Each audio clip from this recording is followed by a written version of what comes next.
উদ্যোগী স্বেচ্ছাসেবী সংগঠন গরমে নাজেহাল পাখিদের বাঁচাতে গাছে গাছে জলস্বত্র।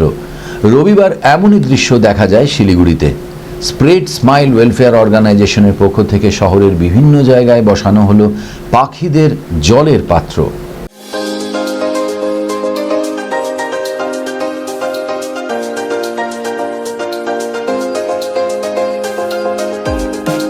প্রায় দোরগোড়ায় হাজির গ্রীষ্ম।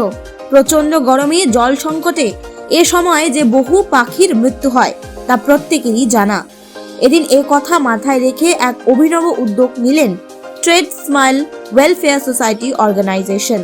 এদিন সংস্থার সভাপতি রাজু পাল বলেন, শহর জুড়ে প্রায় 12টি পাখির জলখাবারের পাত্রের ব্যবস্থা করা হয়েছে, যেখানে কিছুটা দূরে দূরে এক একটি করে গাছে ডালে বেঁধে দেওয়া হবে সেই পাত্র।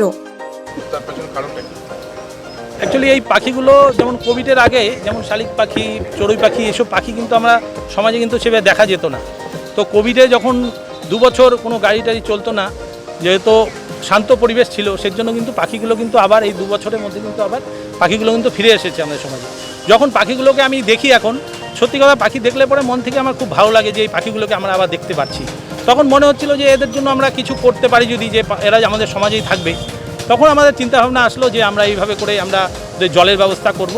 আজকে আমাদের যে এই সবগুলো গাছ আছে, এই গাছের মধ্যে আমরা জলের গামলা লাগিয়ে দিলাম।